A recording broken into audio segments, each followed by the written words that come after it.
welcome to the shot of the day. Let's talk some Kansas City Chiefs football. Do I sound excited?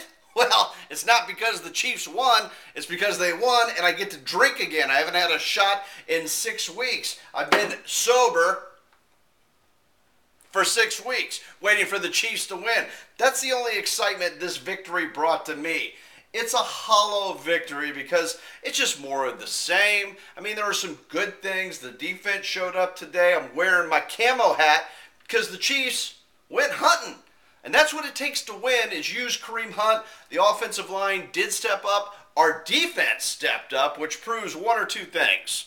You know, when you have a pass rush that has a fire lit under their ass because they suspended one of the top players, maybe that's what it takes. Maybe we got to go the apprentice and take every defensive player into the boardroom and fire one of them once a week. But you shouldn't have to do that if they're professionals. So it was either the defensive performance today was one or two things. It was either a fire was lit under their ass with the Peters suspension, or we proved we can play without Peters. And maybe he's a cancer on the team. We're better off without Peters, is what I believe, and he should be traded. He'll be gone in the offseason, as long with D Ford, who I think is on IR right now. We don't need either one of them to come back. We need to make some changes. But, you know, Peters getting suspended was the right thing to do, and it seemed to inspire the team for whatever reason. I think it's a combination of both, lighting a fire and getting the cancer away from the team. Maybe Peters will learn his lesson. I hope so. Maybe he jumps on the Raiders plane and goes back to the Bay Area with his kissing cousin, Marshawn Lynch, who's equally a psycho. I mean, what about that hit Derek Johnson put on Marshawn Lynch? Great hit, but, you know, that's a one-off. Derek Johnson is old. You know, he's going to get one of those hits. We need someone to hit like that on every play. Love Derek Johnson, but he's old. And what we did by running the ball, using Hunt today, is it gives our defense a rest. And that's what we need to do because our defense is old. We can't score. We have the ability to score quick. Maybe not today in the red zone, but we have the ability to score quick. But the problem is that means the defense has to go back out there. They're old and not that good. They get tired, and they're not going to be able to make hits like that. Derek Johnson was able to make that hit because he was well rested and well within his pitch count. Love the guy, but his time is past. Houston played with Chris Jones. You know, went counting crow, Mr. Jones, and he showed up and was who we thought he could be. I mean, Jones looked great today, put the pressure, looked almost as good as Bruce Irvin for the Raiders, who got all over Alex Smith today. Alex Smith was okay today. He was more of a game manager, threw the ball deep a few times. Albert Wilson, I give the BDP chain. Big dick player was Albert Wilson. He's really, I've criticized him in the past as being Alex Smith's whoopee, you know. But, hey, he comes up in the clutch, and I think he's the hardest working, most trusted receiver for Alex Smith. I don't know what type of circle of trust they've developed. I don't know if it's some sort of circle jerk that the other receivers aren't invited in. But Travis Kelce had an okay day. Had 2 touchdown opportunities that he blew. One, you know, he was almost down there. He was within 6 inches.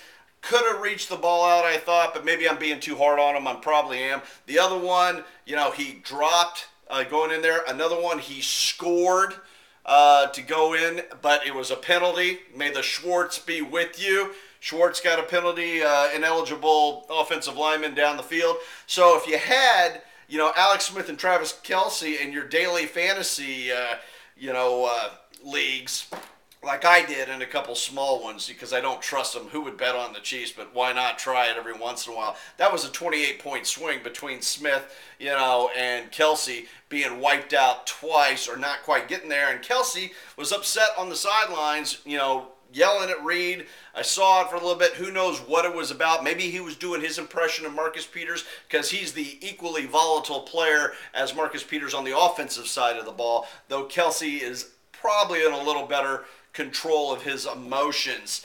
But I think sometimes when Kelce messes up in the red zone or drops a pass, I think he's already thinking about his touchdown celebration, all right? That's his problem. He's getting all excited about what kind of goofy celebration, and he didn't get to do one today. And to his credit, you know, he didn't over-celebrate when he did make a good play today. Like I said, the offense we were up 26-0. We let them back in. The Raiders, couldn't do the onside kick deal. I mean, that's a lot of luck a lot of the time. But Derek Carr, he was awful today. The Raiders didn't show up. They quit in the second half. I thought, and I like the Raiders. That's why I got some Raiders colors going, because really the Chiefs and the Raiders, are kind of the same. Raiders had big expectations coming in the preseason. Shit the bed. The Chiefs starting off 5-0, then shit the bed. They're both, you put them together and maybe you have a full team, but who knows? Because there's leadership issues with both teams. The offensive line for the Raiders not doing that great. They're supposed to be one of the best, not showing up. Our offensive line is not one of the best, but played better today. Our defensive line played better. Our defense played better than the Raiders, and I think a lot of it goes to prove this is why we don't need Marcus Peters. We trade him in the offseason, get something for him, because he will lose you more games now going forward unless he gets some medication. I truly believe the dude is mentally ill and needs some meds, or needs to go back to the Bay Area, and maybe that's that change of scenery going back home will do him well. I don't know, but he's not a Chief, all right?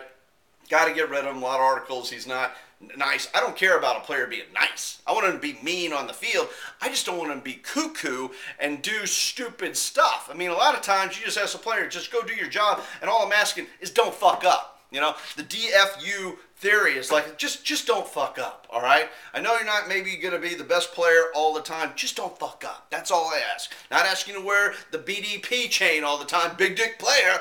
Albert Wilson was the only big dick player today. I mean, Tyreek Hill made some, plays, but Alex Smith, I think, failed in the red zone very often. Some of it was penalties, but in the first half, on the first drive, he refused to pull the trigger on probably a touchdown, and then promptly took a sack. He went turtle, in the red zone, and we settled for field goals. Thank God Butt Kicker was back and kicking them, but, Alex Smith is a nice guy, and that's why they show the image of him, man of the year, all right? He does all this charity work, which is great, but it's like, do some charity for the Chiefs fans and pull the trigger sometimes, get the ball down the field. I saw a commercial, I think it was a Ford F-150, and they do a shot of freaking Alex Smith, and then they flash up the graphic gunslinger.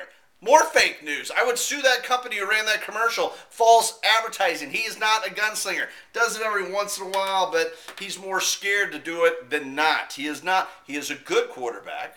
He is not an elite quarterback, because an elite quarterback would have converted a lot of those red zone opportunities. But we ran a good game plan. We ran because we ran. We ran a good game plan because we ran the ball better today, which gives our defense rest, which proves the point. We had a pass rush today. And you can get away with average cornerbacks, average safeties, average cornerbacks if you have a better than average or a great pass rush. Jones did it some today. Houston did it some. Jenkins. There was good defensive line play, and that allows you to get away, with average or below average quarterbacks like we have. And they stepped up. Like I said, there was a fire. There was a California wildfire lit under their ass. I mean, because they know. And I think we've got to do that. Fire a player a week, if that's what it takes. And I just wouldn't bring Marcus Peters back, because I think sometimes the defensive line gets lazy thinking that he's back there and going to cover somebody. But he gets flustered, and it's only a matter of time before he loses us a game. And I mean, this is all, like I said, fake news anyway. This win means nothing. It was a must-win game, all right? And maybe it was a trap game for the Raiders, coming in because everyone's beating the Chiefs. Maybe it was a trap game, and they came back and beat us the last time, and they were the better team. The last time we played, the Raiders were the better team last time. And I guess we were better today, but I think it was more of how crappy the Raiders played today. And Derek Carr just looked more like old school Alex Smith, throwing sideways, short passes, kind of afraid to go down the field, inaccurate. It was odd, and maybe he's still hurt, or maybe he's not who we thought he was. But his offensive line isn't doing him any favors, like our offensive line hasn't done any favors for Alex Smith in the past. Alex Smith, like I said, he becomes a BDP when he runs the ball, but goes turtle, little shrinkage, Seinfeld style, when he needs to pull the trigger down the field. He does it just enough, and today was a just enough type of win.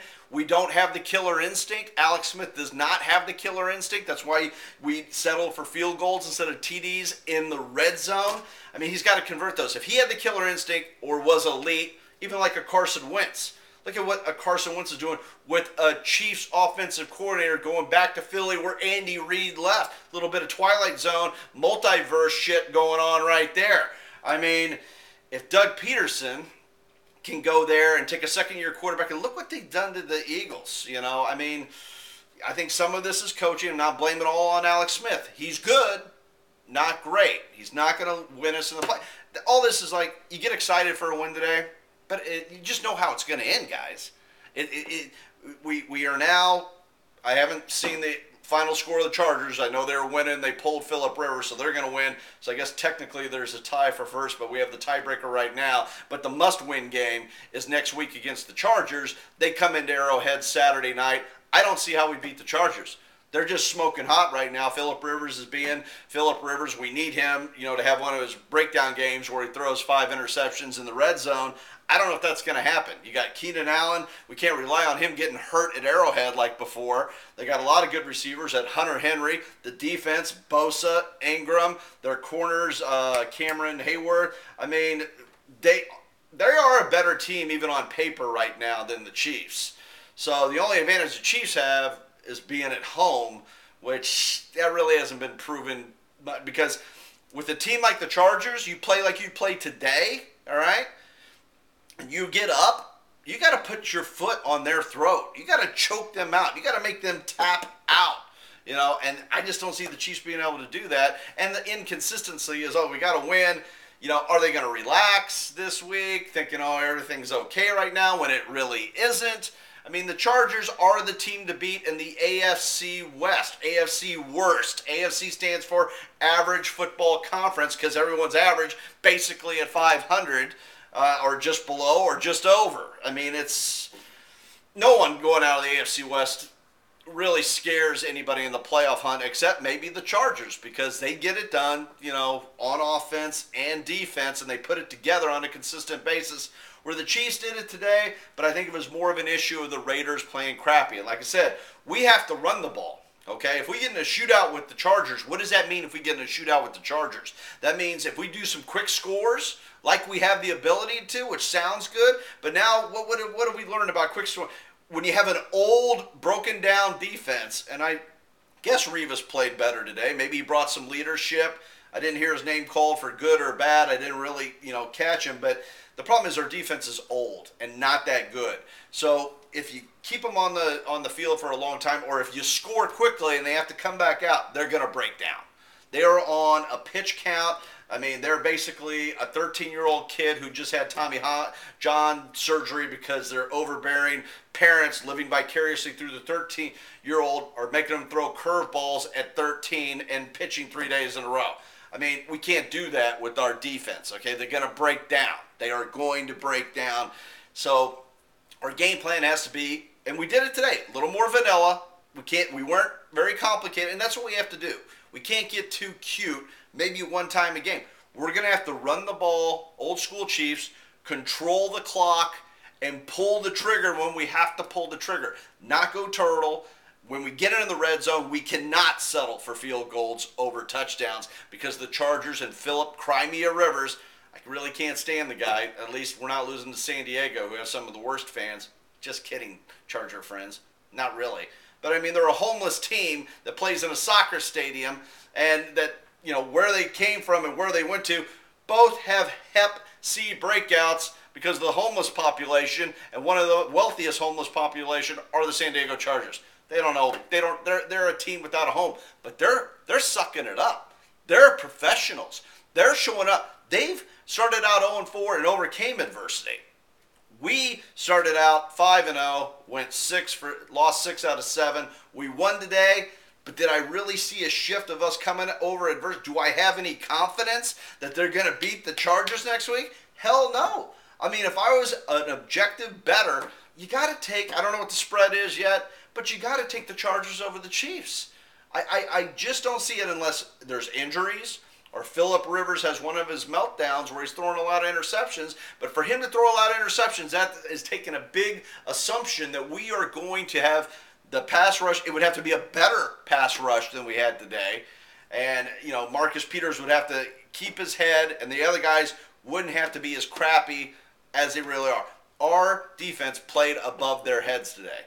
And they play like they can if they can only. Our defense is really only built for half a game because of age and lack of talent. They're only built for half a game. And like I said, today they look good. It's like, yeah, they had a fire. But I think some of it is, the Raiders, the Raiders and the Chiefs, you don't know what you're going to get week to week. They're inconsistent. They're, not living up to expectations. Can't predict what they're going to do, except they're going to screw up in some fashion. Today, the Chiefs, played a good, average game. Should have blown out that Raiders team.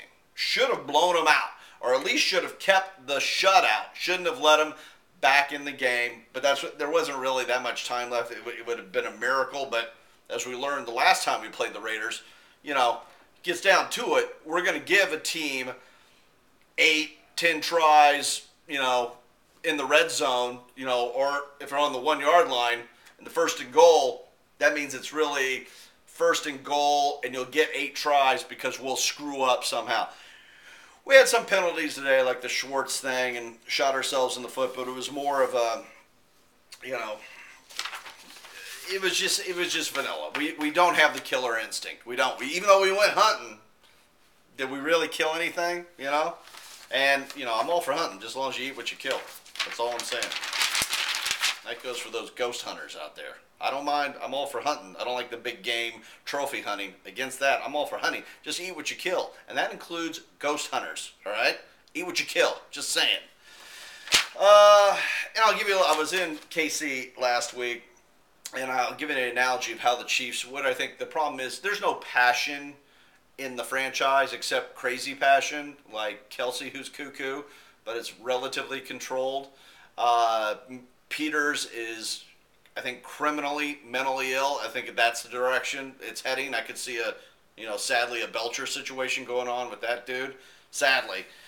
But I'll give you an example. I went to the Chiefs corporate Christmas party, for the corporate partners last week in Kansas City at the Grand Hall, and I hate to say this, thanks for the invitation, but it was an awful party. I've never been to such a boring. This is an NFL party. There were no players there.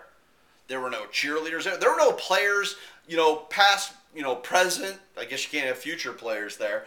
Clark Hunt wasn't there. No coaches, no press. Mitch Holdis was the only guy there at the Chiefs party. They gave out some nice whiskey glasses engraved, with the arrowhead on it as a gift, which is basically telling you you're going to have to drink your way through this season, which I have no problem doing, all right?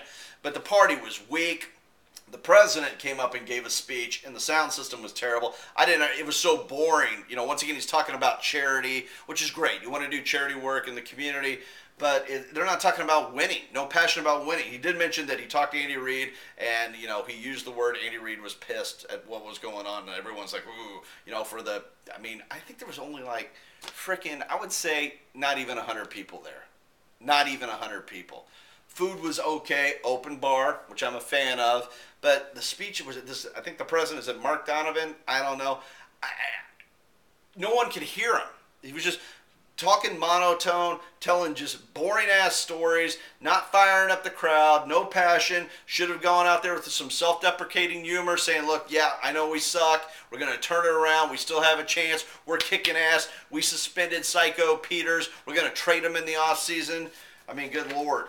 Probably could trade him to Cleveland Browns right now. I think John Dorsey would take him, and we probably could get some good draft picks. Dorsey's over there, which I think he'll do a good job for the Browns. How could you not? The bar's set pretty low. Hugh Jackson, though, why he's still there, I have no clue. Dorsey will scout good talent, make the easy decision of, not passing on someone like Carson Wentz and taking Sam Darnold or Rosen, the Rosen one.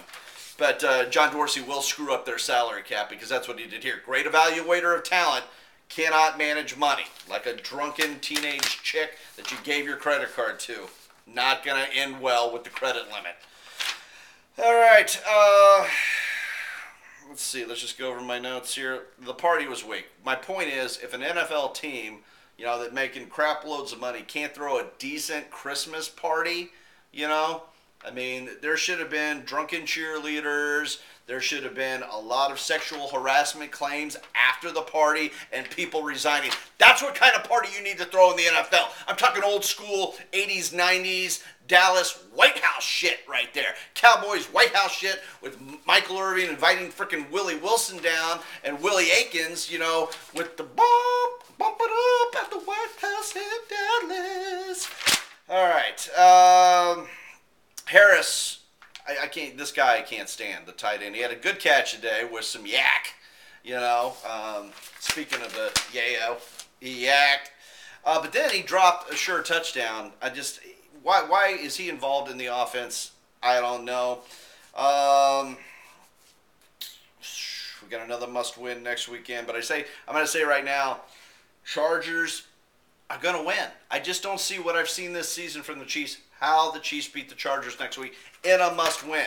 This is a gut test. I hope they prove me wrong, because if they beat the Chargers next week, you'll have a little more hope, and it'll set you up a little bit higher for a bigger disappointment, most likely, in the playoffs. But that's really, their playoff season starts next Saturday. They got to beat the Chargers, which I don't think they'll do. Probably lose 35-24 is my feeling.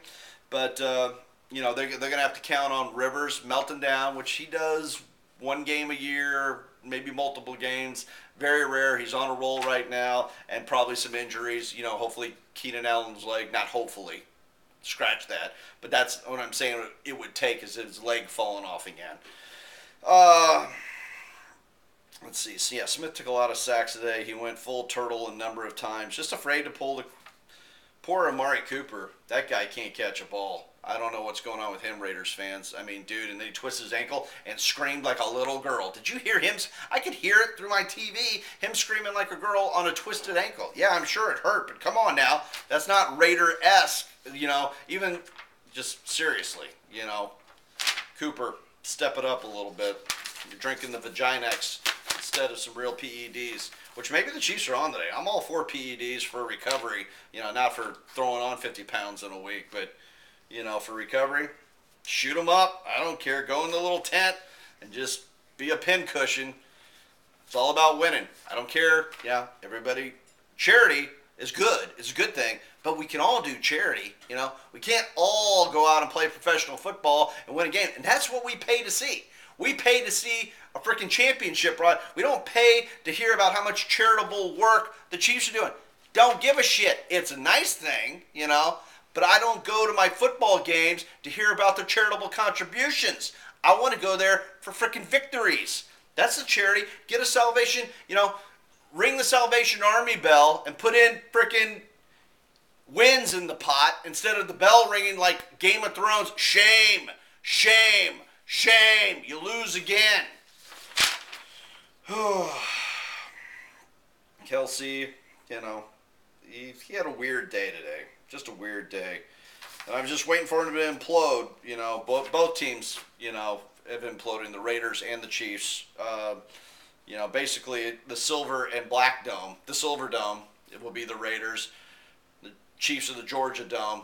Both, are imploding. Maybe it's more of like we'll call them the Chiefs and the Raiders both. We can call them the Living Under the Dome, which was an awful TV show. But those two teams together, if you combine them, it would probably be the Super Silver Georgia Dome of total implosion, or the Superdome during Katrina, which you don't want to know what happened in there. There's a lot of pooping going on, a lot of Hep C. The Chargers would, they would consider that a home game, but there was a lot of raping going in there. Like I said, the Chiefs, we didn't get face raped today. Thank God. We don't have to. They didn't Weinstein us today. We don't have to. Every Monday for the past 6 out of 7 weeks, I filed sexual harassment charges against the Matt Lauer-esque freaking Chiefs. When I started watching the game, they hit the button. They locked me in to major face raping. Don't need that from an NFL. Don't care about the charity. Don't care about being Man of the Year. I want you to be the MVP. If Man of the Year, Walter Payton Man of the Year comes with it, it's a little sidecar, great. But Kansas City Chiefs are too worried about being nice. They're too worried about being nice. And you got to be good. I'm not saying being bad, you know. I'm just saying on the field, get the job done, be mean, be bad on the field. Then go out and do your charitable work. But this whole, this Midwestern, oh, nice, they're playing, it ain't going to get you a Super Bowl. It's just not. I'm not talking about playing dirty. I'm just talking about playing tough and punching somebody in the sack when you need to, instead of taking a sack on third down and settling for a field goal instead of a touchdown. Shot of the day. Sack it up. Santa. I know what Santa can bring the Chiefs. Bring Santa. He's carrying a big sack. Santa, give your sack to the Chiefs because they're lacking sack.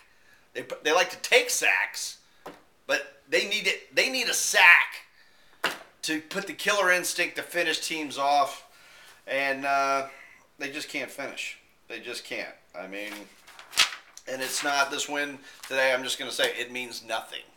A win against the Chargers maybe means something next week. This win means nothing other than it's a teaser bet. It's suckering us. It's teasing us, setting us up for a bigger letdown. That's all this win means right now. Because I don't see anything here today other than they didn't suck. You know, we can now, in the Chiefs' kingdom, we weren't in the pit of misery today. We no longer have to say shitty, shitty. We can go back to dilly, dilly. But next week, could be back to the pit of misery, and we'll just be going shitty, shitty. And we got Stockholm syndrome with the Chiefs treating their fans, holding us hostage to crappy seasons so often. We're used to it. We're sympathizing with our captors to the point, like the commercial. Oh, the Chiefs got us to the freaking Chiefs Kingdom pit of misery. Shitty, shitty. You can escape just for a beer run to come back. You know, this is the weird psychology. The Chiefs' psychology needs to change. More discipline, which the suspension of Peters, I think, showed, but you got to follow it up if it does again, and I would trade him in the offseason. I think that would send a real message. You got to cut Holly. You got to let D Ford go. Unfortunately, you got to let Derek Johnson go. You got to clean house. You know, Revis, you don't bring him back next year. It's just too old. You got to go youth because we're so old, you can't, you know, we got to run out the clock. We got to game manage the offense. And if we quick strike, it's like, oh, yeah, that was great. Just scored a quick touchdown. But that just means our defense is going to be tired, you know, they're worn out, heavy breathing from putting their tennis balls on the bottom of their walkers on the frickin' sideline. I've had enough. I can't be positive. Though it's the holiday season, Merry Christmas. I'm feeling good. Like I said, I'm not going to get emotionally invested into the Chiefs this year because there will be no return on that emotional investment. Just watch it for observations and see how they react. Today's win means nothing. Next week's win, if they can beat the Chargers, could mean something. Doubt it, but it could mean something. But it's a must win, and really, that's the season. You know, if they beat the Chargers, oh, there's a chance. You saying there's a chance? Yeah, I guess. Not too optimistic. But if they lose to the Chargers, it's over. Love you, Chiefs Kingdom. Sorry I'm not, that enthusiastic other than the shot tasted so good. It was so good. Just, 7 weeks without any booze. Wink, wink. Just saying, I actually drank, at least I got some free booze at the Chiefs Christmas party, which was weak sauce. I mean, that's what they should have given out at the freaking Christmas party instead of whiskey glasses is, just watered down barbecue sauce or the water and the freaking mustard when you scoot, that weak sauce. Because that's what the Chiefs organization is, I think, top from bottom right now. Santa needs to bring in and give everybody sack. Not coal in the stocking, not presents, not this, not that, sack. Everybody get a sack from Santa. Santa, just load up sacks. Paper, plastic, I don't give a shit. Destroy the environment as long as we have all the sack we need. Love you guys. Merry Christmas.